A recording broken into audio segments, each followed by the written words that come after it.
Hello, hello, hello, and welcome back. We are so excited to have you back for this 2025's Biggest Trends panel. We have a lot of seats over at the far side of the room. It is always the case, so please go ahead and make a friend, move on in. It is my delight to introduce you to Ryan Brack, the co-founder of Moonhowl Media, who is moderating this panel. Ryan, take it away. Thank you so much.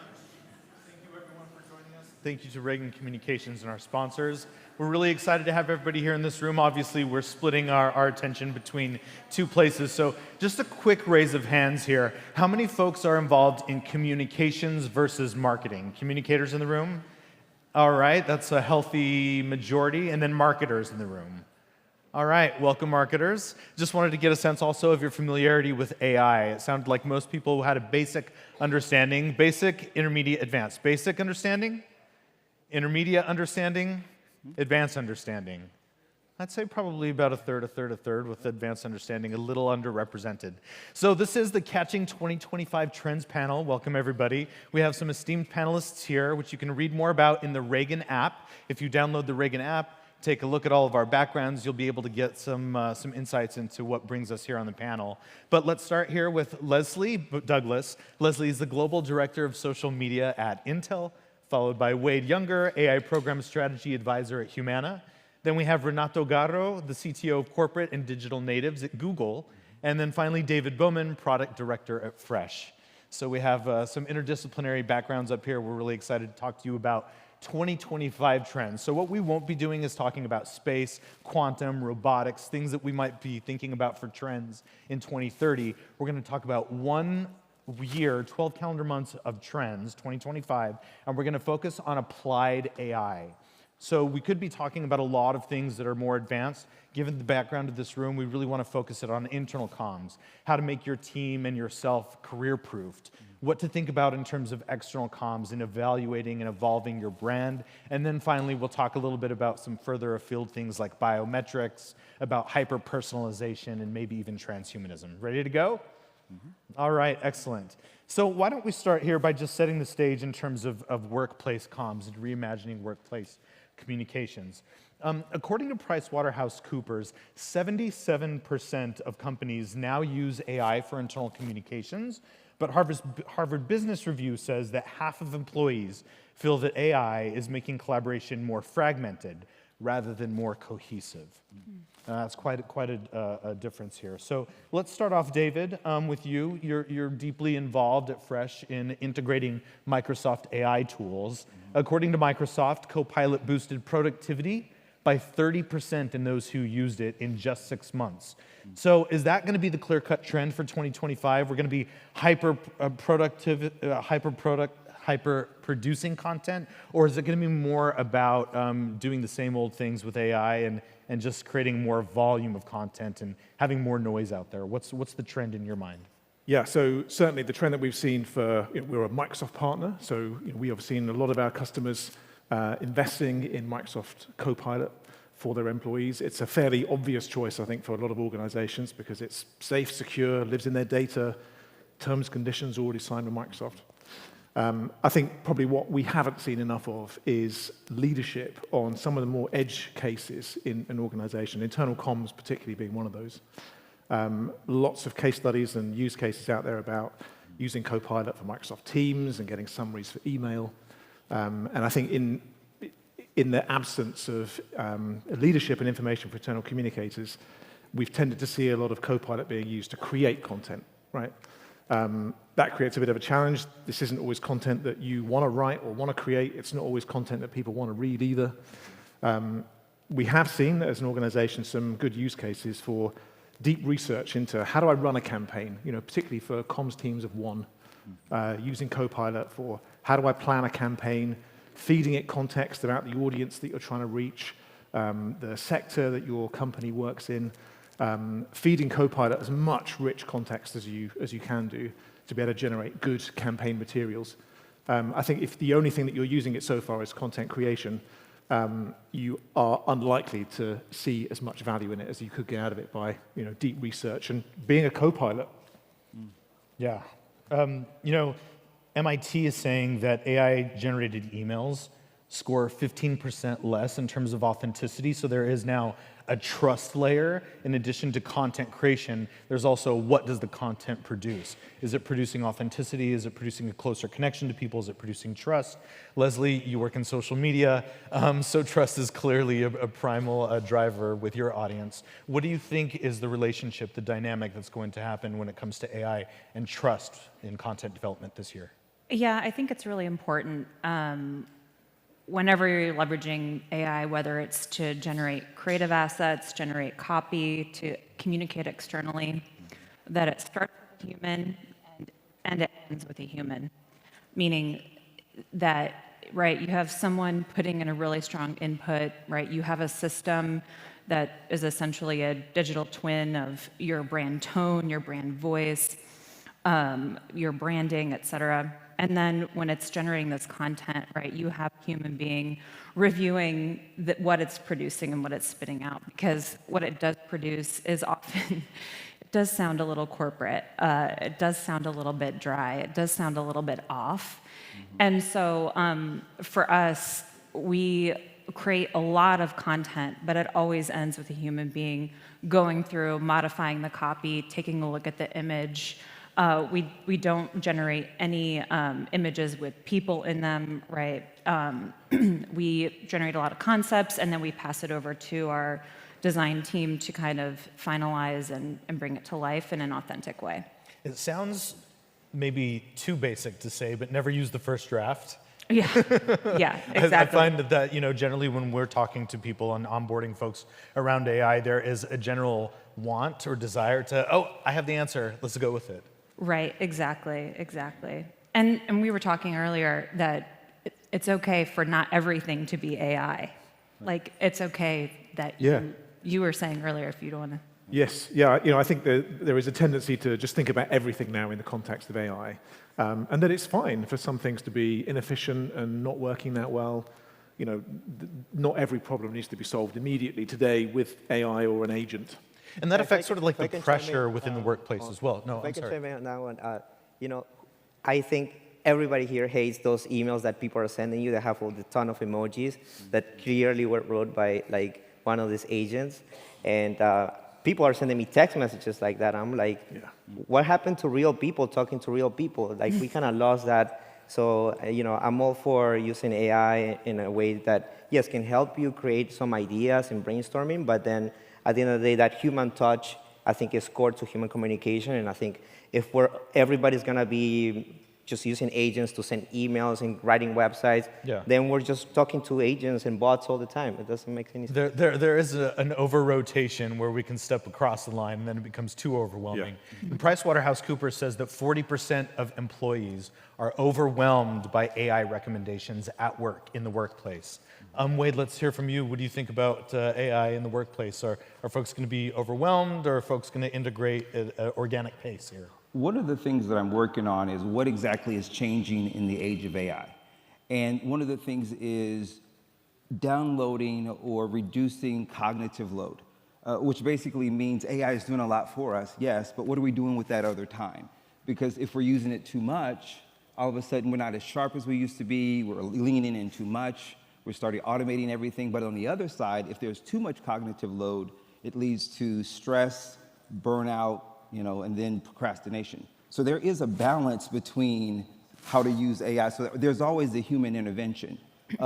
We start to see in the news today, you look at DeepSeek, what's going to happen? They built it for $6 million.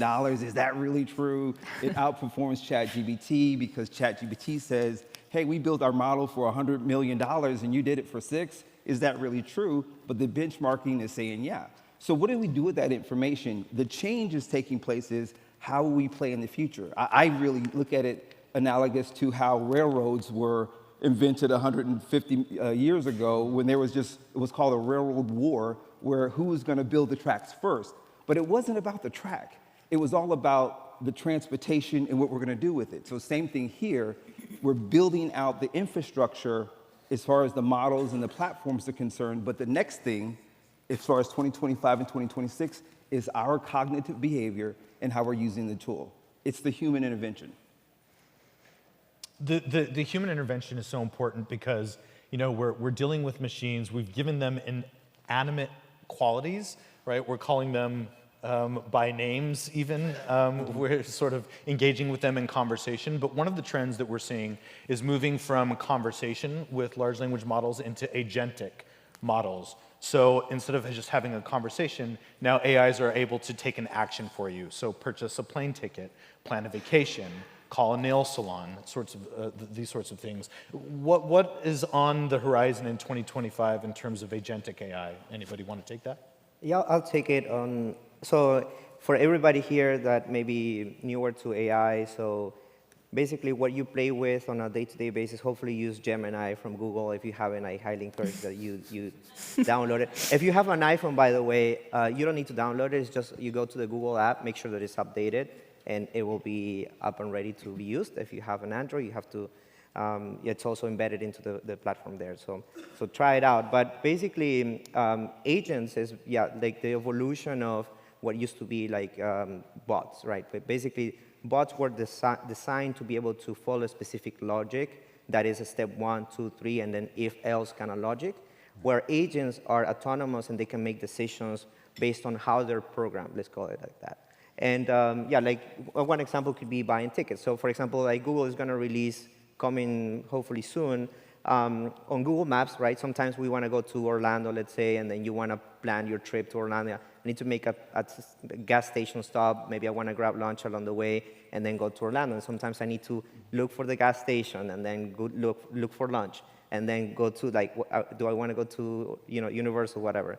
Now, Gemini is going to be embedded into Google Maps, and there's going to be an agent that will plan the whole thing for you.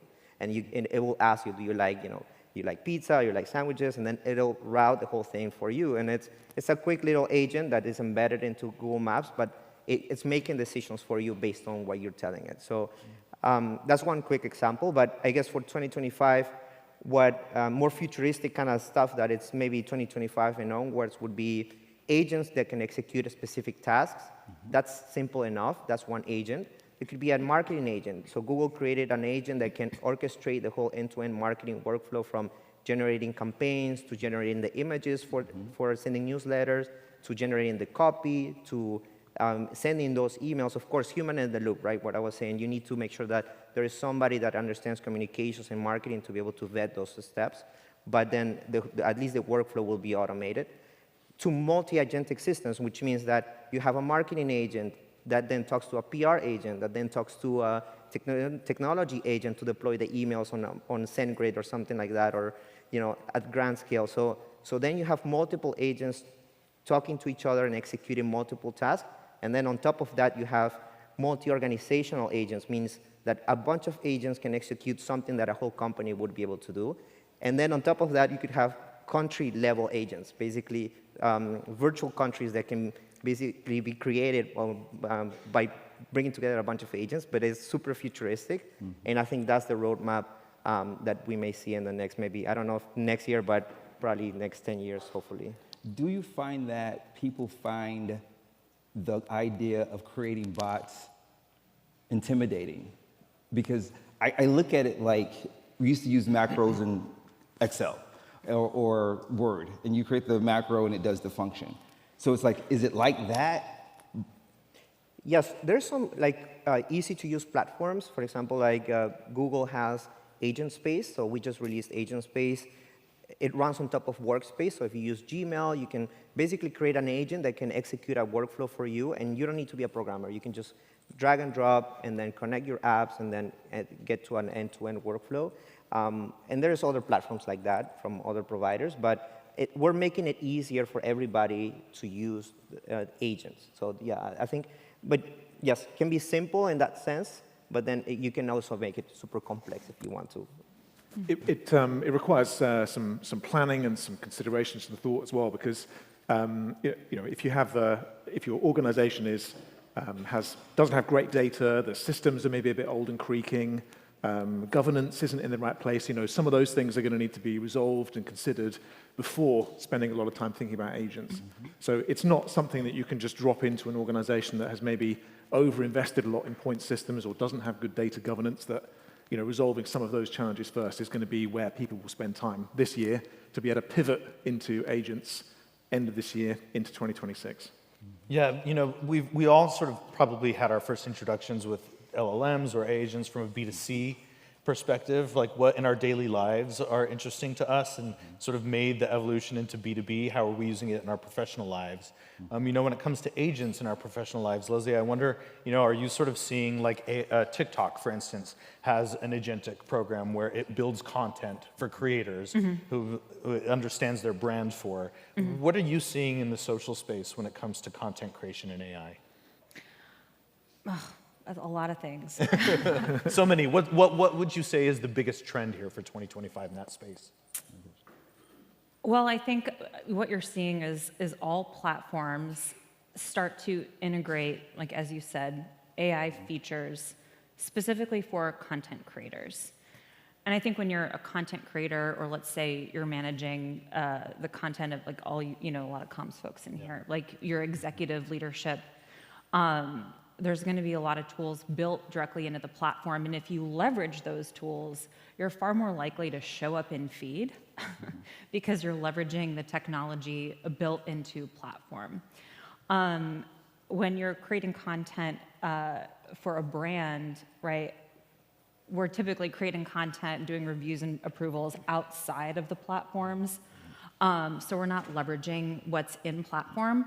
But one of the things that you should be aware of is like Instagram, for example, when you post something on Instagram, you can actually toggle something on there that says the image was generated with AI.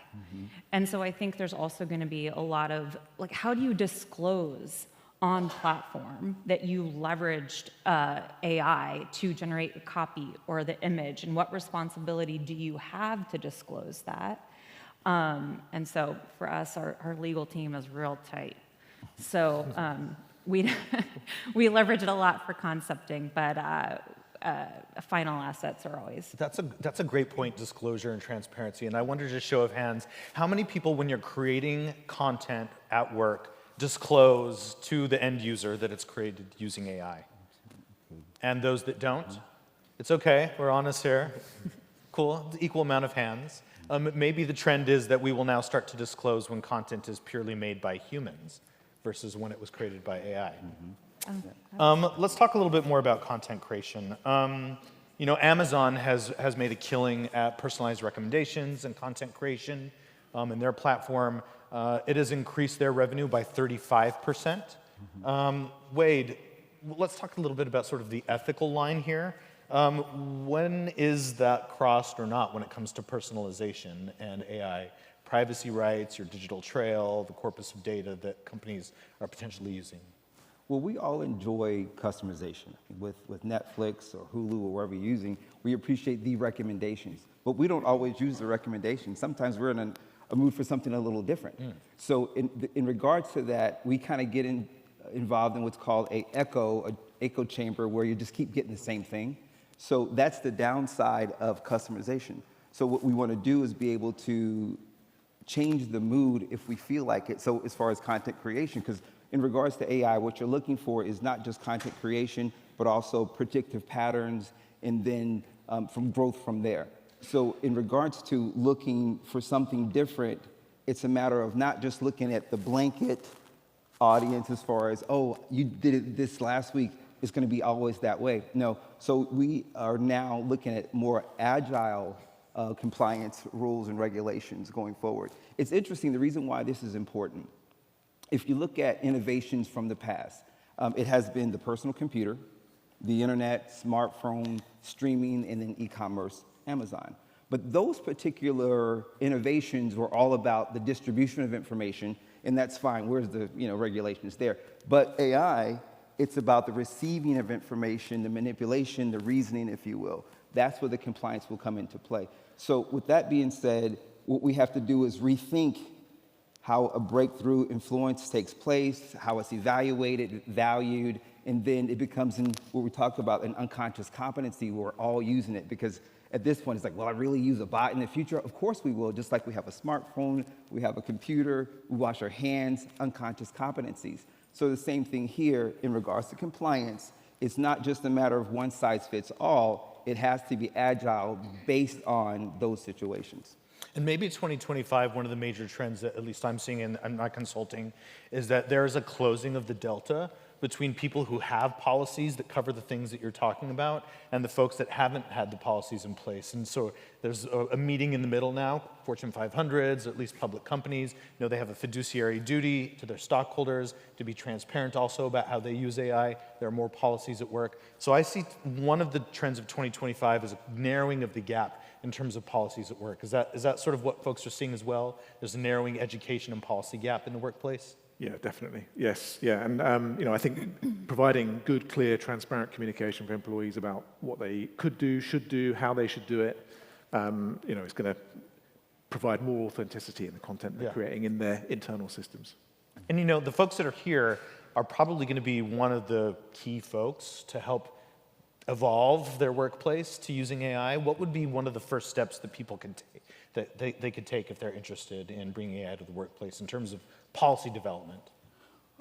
From my perspective, it's good to have an AIRB, an Artificial Intelligence Review Board, in regards to what's happening. And then after that, have a legal risk and compliance team that's used to and is really adroit to these are the policies that we have to adhere to, because most of the time, if we're dealing with information, it's someone else's information, whether it's HIPAA, or whatever. So we have to be very careful in that. So creating those two boards will help us move forward. And the reason why that's important is we have our own jobs, so we don't have time to be, legalese attorneys. So let's leverage. So I think those are the two good first steps. And then the third is creating a stage gate in regards to if you're looking at your iterations in regards to this is a great idea for AI, go through the process of this is ideation, and then we'll explore, develop, scale it out, or pilot and then scale. So go through those stages, and that will help you where everybody's better off, no one's worse off. Be conscious of your industry, find a buddy. Leslie, you talked about partnering with legal, making sure that they're on the same page. Yeah, make legal your best friend. That sounds like good advice.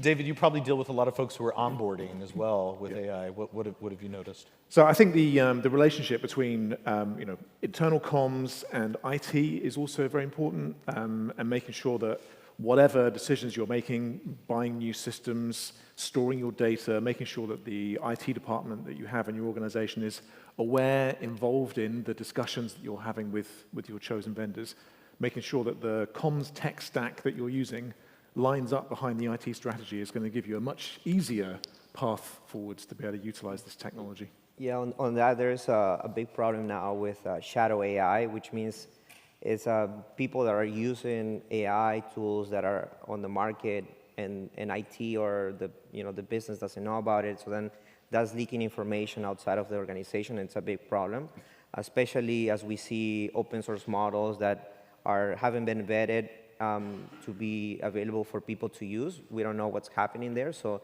highly advisable, yes, I agree, the board, checking with IT. And if you're going to use a new tool, make sure that it complies with your corporate guidelines.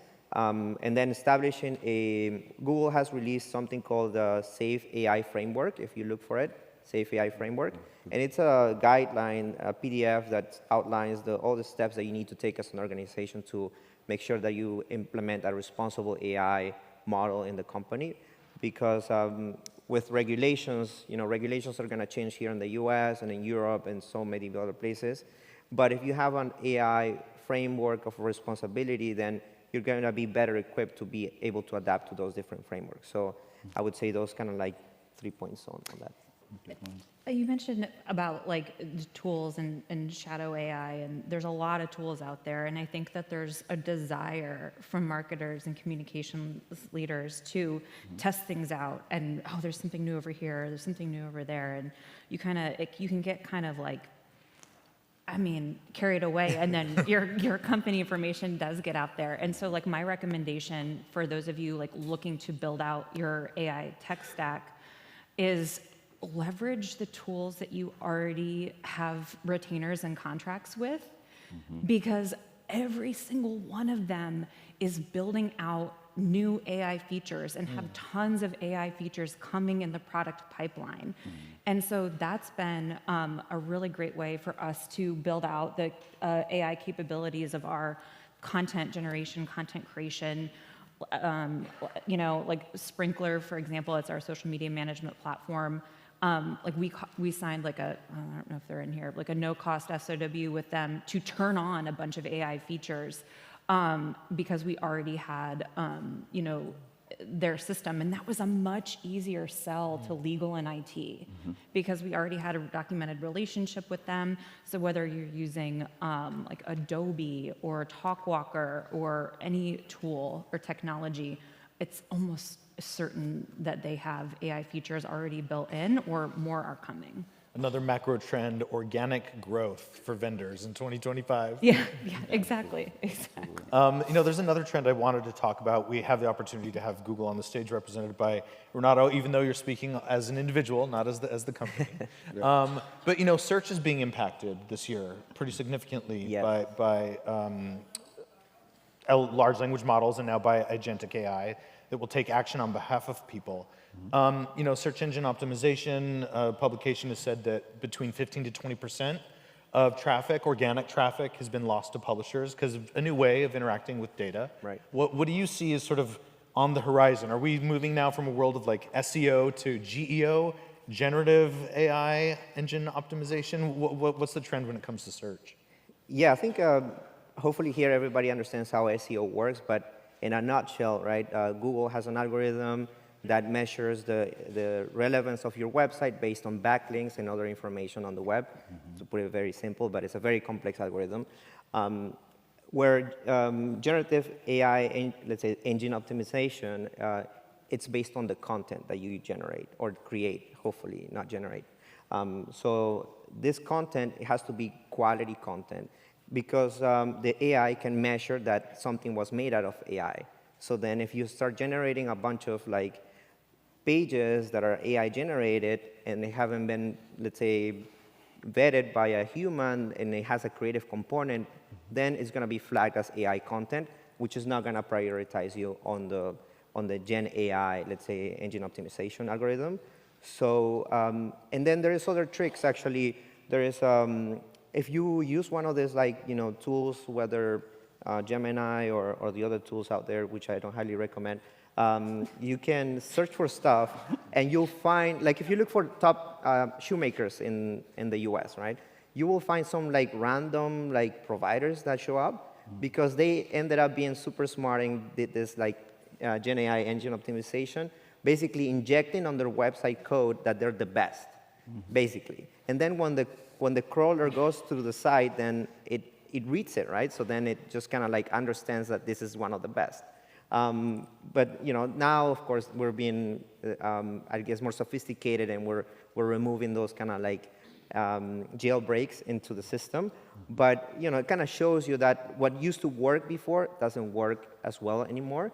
So you need to really care about your content. I think that's the bigger trend. That it has to be unique. The uniqueness of content, I think, is key now, and I think that's where a lot of people are trying to transition into that model. There is an agency in DC, for folks that want to check it out, that released a tool called GenSense. It focuses on generative AI engine optimization. So instead of SEO, GEO. It's called GenSense, and the agency is called Clyde. Just an interesting product that was just released in this topic area. It's not the most sexy topic, but it is one of the most impactful, and that's policies writ large, global policies that are happening that are affecting AI, and what it means for us in the workplace. So let's just spend a little bit of time on that. Deloitte has said that 80% of Fortune 500 companies are citing compliance as a major driver of cost when it comes to AI investment. And according to Bloomberg, AI-related lawsuits when it comes to policies have surged 400% in the last 2 years. So, clearly the board and the C-suite is thinking about policy, so let's get smart on that. Renato, coming back to you, the EU AI Act is now in full effect, at least with the first couple of articles.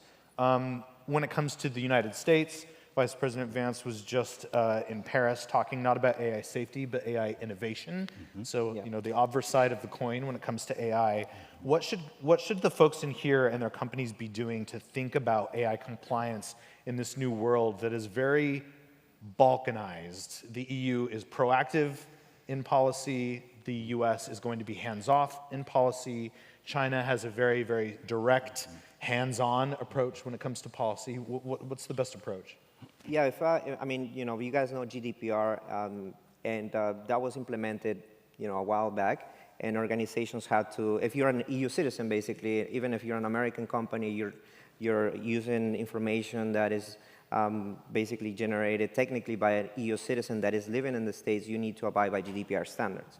So when it comes to like corporate regulation, you need to go up to the higher level of the standards, and then if like the US has lower standards, then you're winning because you already are meeting the highest levels of standards. That's kind of like the rule of thumb there, like always meet the highest level of standards, and then you can always like trim things down if you need to. So if we apply that same kind of like, let's say, rule of thumb, I think I would try to look at to what's the highest level and then come down from there. Greatest common denominator. But, you know, Leslie, you're, again, because you're involved and your team so much on content creation for end users, what's the best way to integrate what Renato was saying, greatest common denominator precautions, without slowing your team down or stopping them from innovating? Is there a trend there? I think it's important that whether you're using a tool or you're working with an agency or you have an internal agency, we just spent the last year building out an internal agency, that they're fully aware and up to speed with, right, like the highest common denominator of rules, regulations, and guidelines. And then I think it also goes back to like everything that we're putting out to, like for us, ends with a human, right? We're not putting out anything that's like fully AI generated. There's like a human reviewing, checking, or taking things across the finish line to make sure that it's compliant, make sure there's no product claims or disclosures that are inaccurate. And so I think that it's just making sure that whether it's an internal team or an external team or the tools that you're leveraging are compliant, and when you're taking on new tools, your procurement and legal team should be reviewing those contracts and making sure that they're compliant and understand the policies. And we have to understand as well as what are we searching on? Because the internet or AI within itself, it's structured in data first, and we're talking about 42 years. The internet has been in existence for 42 years. And everything from the Gutenberg printing press in the 1400s is on the internet.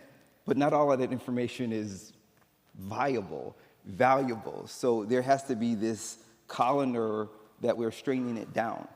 So there has to be an active participation in regards to compliance, because ChatGPT, you know, we're trusted. We ask for a question, and it's like, oh, we trust it. But I don't trust it. It's right, we can't. Yeah, we can't. Or Gemini. Is that better? Right. So anyway, but in regards to compliance, to your point, it's another piece of activity and inference. It's more of a trust and verify. So I totally agree with you there.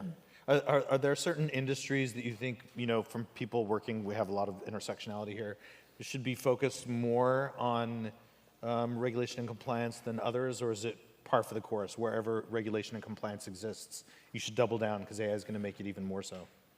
I'm in the healthcare space primarily right now, so HIPAA is very important. And then I've done a lot with governmental, like the VA services 19 million veterans in the U.S. So that's a lot of information that you want protected.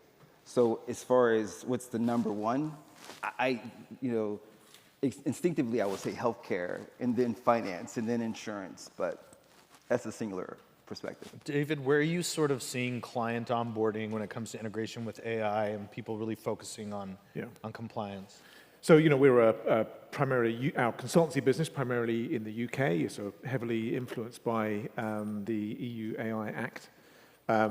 And, you know, healthcare being technically classified as a kind of high risk in the kind of definitions that the EU have provided.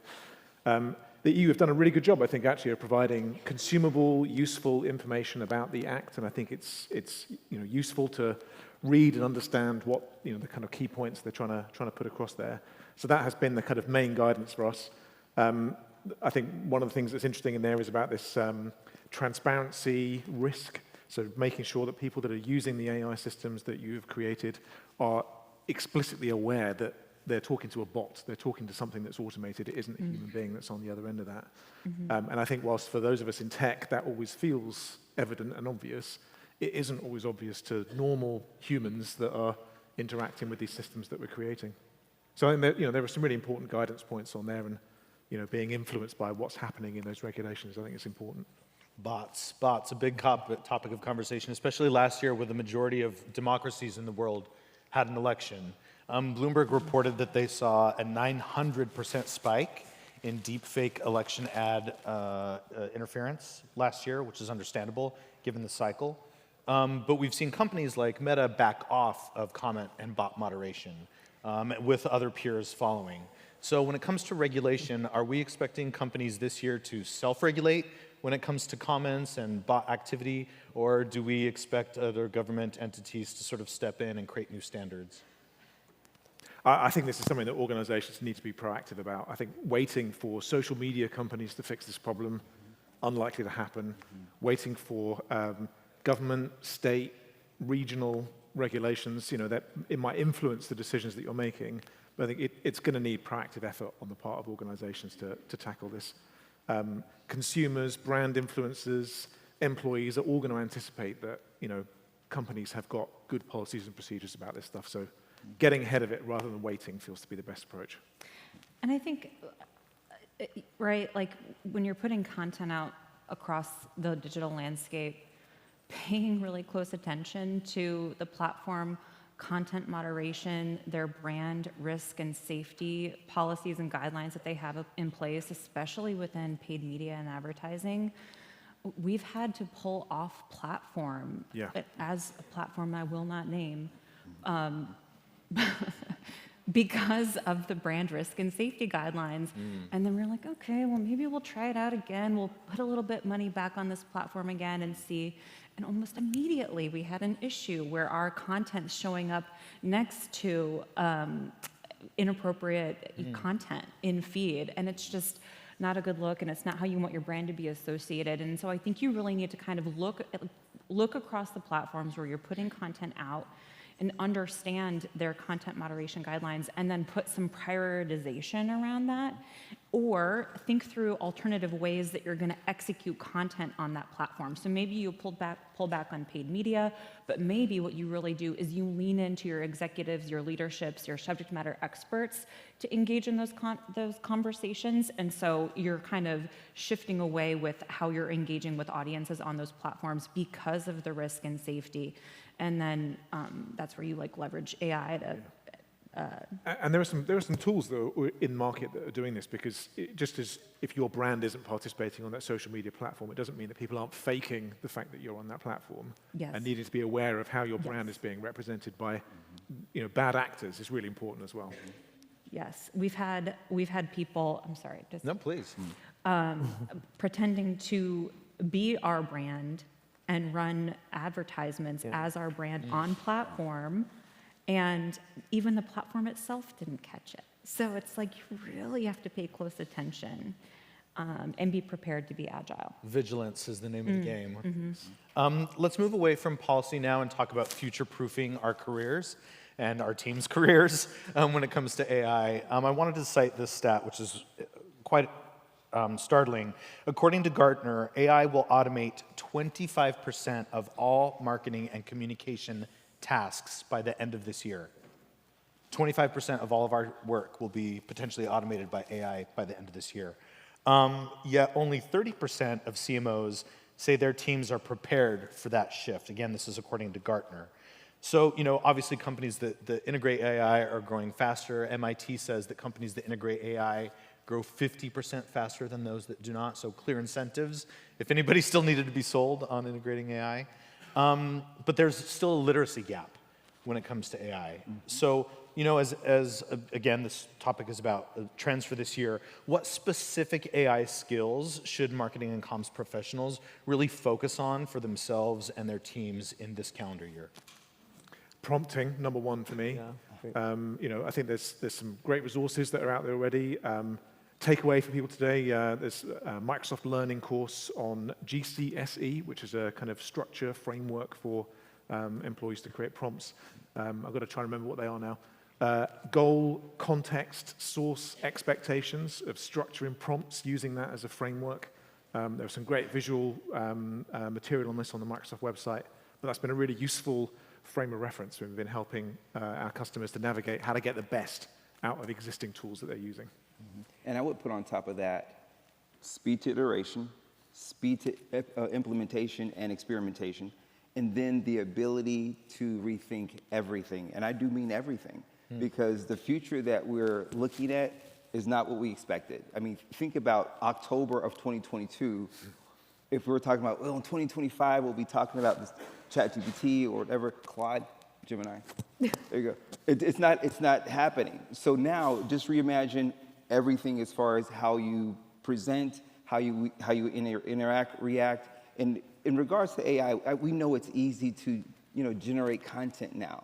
They say in 2030 that 80% of the internet is AI generated, which is disconcerting to me. Where's the creativity? So in regards to the skill set, I would say iteration, experimentation, imagination. And something we have at Google is we have this big innovation culture at Google where employees are given like 20% of their time to innovate and create something that you're passionate about. That's how Gmail got created, and NotebookLM, if you haven't used NotebookLM recently. And something that we like to think at Google is thinking 10x. So it means like if you're gonna think about something, think about how can you, based on design principles, how can you think about redesigning something from scratch, not just adding something on top of it, because it'll take you more time to add something and edit something from something you already have than create something from scratch, especially now with technology that is so available and easy to use. I agree on the prompting. You can always look for, also there's Google courses on AI and marketing. If you go to Google Cloud Skills Boost, you will find it, and it's free to use. And I would say iterate, right? Get to an MVP, a minimal viable product, take it to production, do A/B testing, test it with some users, test it with other users, and see which one works best. And then based on that use, you can start iterating and adding more functionality to that. So fail fast and 10x, and always user first. Those are the three mantras we have. I think, unfortunately, despite how exciting AI is as an area, the kind of basic fundamentals of change management are really important for all organizations, right? That, it's no different from any other technology that I've seen in the last 20 to 30 years, that, leaders being involved, good, clear communication, making sure that people have a voice, that there's a feedback loop, that, some of those basic principles that work for technology projects are still as relevant, now with this technology as they have always been. 100%. A lot of money in AI, over $200 billion of investment this year, according to Bloomberg. Gartner says that 80% of AI pilots fail before hitting production even. So what is the trend here in 2025 as more people get onboarded, more people are interested in the topic, there's a lot more rank and file getting involved in AI. What is the trend that you're seeing or that you anticipate in separating the wheat from the chaff, making sure that pilots are as successful as possible? So I've seen a lot of projects that fail because they just want to sprinkle a little bit of AI on top of what you're doing, but it has to be core to your business. So Gartner actually talks about this, but basically they have they break down AI into two categories, like everyday AI and game-changing AI. So I would focus on the game-changing AI kind of use cases, which is it core to your business, and how can it add more revenue streams? Because the everyday AI doesn't give you sustainable competitive advantage. Anybody can go to a provider and buy an AI tool, and the next competitor will do the same. So you're not going to be different. But if you invest on what is core to your business, and especially if you're using your company's data, the data that you've been generating proprietary for a long time, that is the gold mine that companies need to leverage. And those use cases have been the most successful use cases we have seen. I think it's right when you're like looking at adopting AI across your team. I think a lot, in my experience, a lot of things fail because you almost also could start way too big.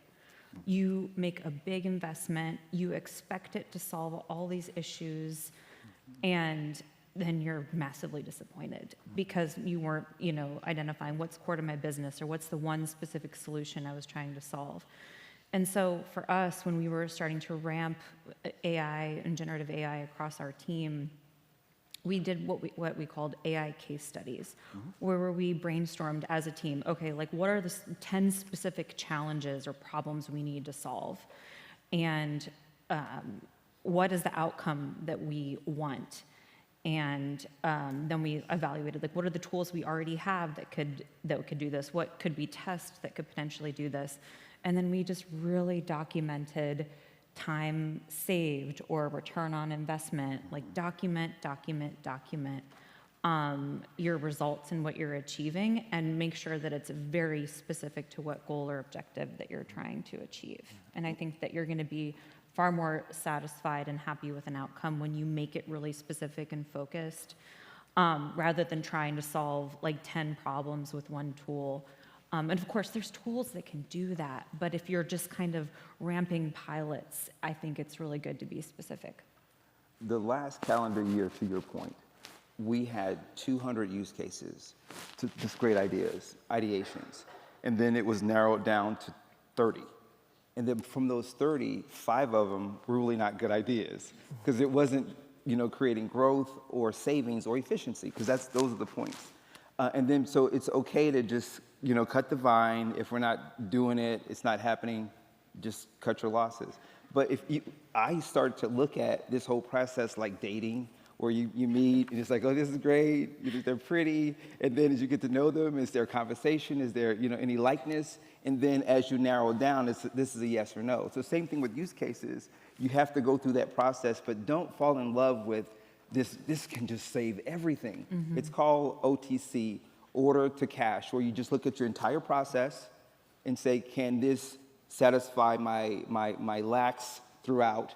And to your point, don't look for just one AI to do it. Use multiple. Mm-hmm. So if you're using that 80% goes down to maybe 30. Mm-hmm. All right, the lesson here, we all have to learn a little bit of math this year as communicators. We just have a few more minutes left, so I wanted to talk a little bit more about sort of edge case AI. According to IDC, biometric-based AI tools, and this is biometric, so heartbeat, oxygen level, tone of voice, volume of voice. These sorts of things are expected to influence 70% of digital experiences in just the next 3 years. Researchers have found, according to Stanford AI Lab, that AI can detect emotional states with 85% accuracy. And then Meta has just announced that they have a prototype that they're working on that can accurately understand thoughts by perceiving brain wave patterns with EEG. So how far do we anticipate predictive AI going when it comes to biometrics? Are we entering a Minority Report sort of world, or is this still further far afield and we're just getting the basics in place with AI? So my take on that, I have high hopes for this field, to be honest. I think the track record that you've mentioned, there's a lot of research ongoing that shows that I think we're on track to be able to get to that level where, yes, at the end of the day, our thoughts are just like electrical signals in the brain that can be decoded by an AI, because it's all math at the end of the day. So at very close distance, by the way. Yeah. At this point. Mm-hmm. Yeah, even at a very close. So you don't need to have a device even anymore. So it's very interesting, and it opens up a lot of ethical considerations there, because somebody can read your thoughts or something. But I think that's interesting, and I think responsible AI should be core of whatever people are developing there, because it could infringe into some privacy concerns. When it comes to Google, I don't know if you saw, but a few Google team members won a Nobel Prize for for biochemistry and physics because of a product that we created called AlphaFold, which basically does a prediction of how the proteins fold to be able to create new drugs and be able to determine like potential new illnesses and things like that. Google just released something called AlphaProt, which is an AI model that can help you generate new proteins to be able to generate more like faster medicines and drugs so that, basically we can get to a world where hopefully there's no disease. So I think, that's the interesting things I'm seeing on the biotech kind of side of things. And then there's other cool stuff that I'm seeing, like, which is nanobots that are smart and can go into your body to heal you and things like that. But there's a ton of research out there. I'm like, it's just kind of like super crazy what's going on. But yeah, I'm excited about it. Any other bold predictions for frontier technologies that use AI? Well, I think we're an intranet product vendor in the Microsoft 365 space. We've been spending our time building agents to be able to replace the web browser experience, right? So you can interact with all the content that lives in the intranet through prompting and, in the future, potentially other interfaces as well. I guess the area that we're most excited about there is being able to push, right? So, based on things that are in your calendar, people that you're meeting with, things that you're working on, topics that you're spending time searching on, that the AI is pushing relevant intranet content to you, case studies, awards, useful news items. I think rather than this being a place for people to go and visit and be, catching their attention with, good titles, it's being able to deliver content to people based on things that they're doing in their world. One of my favorites is ambient AI, where just right now you can have an agent listening to this conversation, or if you're a doctor, you're just listening, and then it could take that information, decipher it as far as from a doctor's perspective. What is the issue? How can it be treated? Drugs to be used? And instead of the doctor, trying to remember that experience and taking notes and not listening to the patient, that information is taken from the phone up to the cloud, created a document, and they can just say, hey, basically this is it. That is a multiple modality item that I think the press and comms could use, where it's just available right now. So that's one of my favorites right now. Yeah, I agree. I mean, for our team, what you just described, we use Copilot, Copilot Plus, and we record like all of our meetings, all of our creative brainstorming sessions.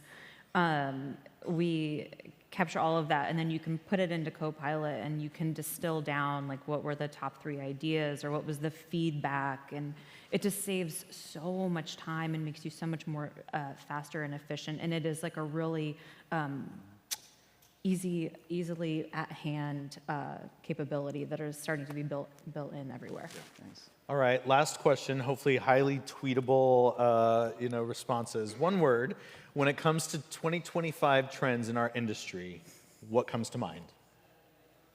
Agents. Agents? I'm going to have to agree, agents. Yeah, I would have to go with that. All right, I'll be different. All right, there you go. We're all learning about agents now. Thank you Agents, so much to Reagan Communications. That was our panel on catching 2025. Thank you, guys.